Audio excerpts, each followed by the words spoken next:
अस्सलाम वालेकुम व्यूवर्स, कैसे हैं आप सब। उम्मीद है आप सब खैरियत से होंगे। आज हम ज़रा डिफरेंट स्टाइल की डिश बना रहे हैं। जी, आज हम बना रहे हैं फ्राई गोभी। तो फ्राई गोभी कैसे बनती है, तो चलते हैं फिर आज की रेसिपी की तरह। सबसे पहले लेंगे हम 1 कप बेसन। इसमें डालेंगे हम हाफ चम्मच साबुत जीरा, 1 चम्मच खुश्क धनिया पाउडर, हाफ चम्मच हल्दी पाउडर, हाफ चम्मच सुरख मिर्च पाउडर, हाफ चम्मच चिली फ्लेक्स, 1 चम्मच नमक, 1 चम्मच चाट मसाला पाउडर। और इन तमाम चीज़ों को हम अच्छे से मिक्स करेंगे।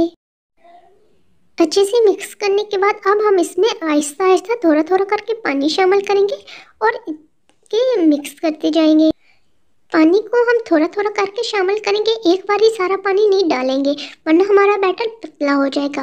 आप बैटर को अपनी चॉइस से थिक या थिन रख सकते हैं, ये आपकी अपनी चॉइस है। मैं यहाँ इसे बहुत ज़्यादा पतला नहीं रखूँगी, बल्कि इस तरह से इसका एक स्मूथ सा बैटर बना लूँगी। हमारा बैटर तैयार हो चुका है, तो अब हम यहाँ फूल गोभी को काट के इस तरह से उसके ऊपर वाले हिस्से को डालेंगे। यहाँ हमने एक छोटी साइज़ की फूल गोभी ली है और इसके ऊपर वाले हिस्से को इस तरह से छोटे छोटे पीसेस में काट के ये रखा हुआ था। अब हम इसे इसमें अच्छी तरह से कोट करेंगे। हमने तमाम फूल गोभी को इस बैटर में अच्छी तरह से कोट कर लिया है। अब हमने दूसरी साइड पे तेल को गर्म होने के लिए रखा है। हमारा तेल गर्म हो चुका है, तो अब हम फूल गोभी को इसमें इस तरह से एक एक करके डालेंगे। हमने तमाम फूल गोभी को डाल लिया है, तो अब हम 30 से 40 सेकंड के बाद इसको ज़रा सा हिला के इसकी साइड को चेंज करेंगे। हमने यहाँ पे चूल्हे को मीडियम से लो कर दिया है। हमने बहुत ज़्यादा तेज़ आंच पे इसे नहीं पकाना, नहीं तो ये अंदर से कच्ची रह जाएगी।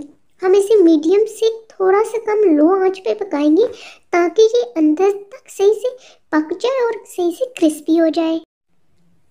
हम इनकी साइड्स को साथ साथ चेंज करते जाएंगे। इसे इस तरह से मुख्तलिफ उलट पलट करते हुए हम इन्हें पका लेंगे। जब ये सही अंदर से तक पक जाए और ऊपर से भी सही क्रिस्पी हो जाए और एक अच्छा सा कलर आ जाए, तो हम इन्हें निकाल लेंगे। तमाम गोभी को हम निकाल लेंगे और अब हम इसे डिश आउट करेंगे। तो लीजिए नाज़रीन, हमारी बेसन वाली फ्राई गोभी तैयार है। आप इसे अपने घर में एक दफ़ा ज़रूर ट्राई कीजिएगा और हमें अपनी कीमती आरा से आगाह कीजिएगा। अगर आपको हमारी आज की रेसिपी अच्छी लगी है तो इसे अपने फ्रेंड्स और फैमिली के साथ शेयर करें और हमारे चैनल को सब्सक्राइब करें। मिलते हैं फिर किसी नेक्स्ट वीडियो में एक नई रेसिपी के साथ। तब तक के लिए अल्लाह हाफिज़।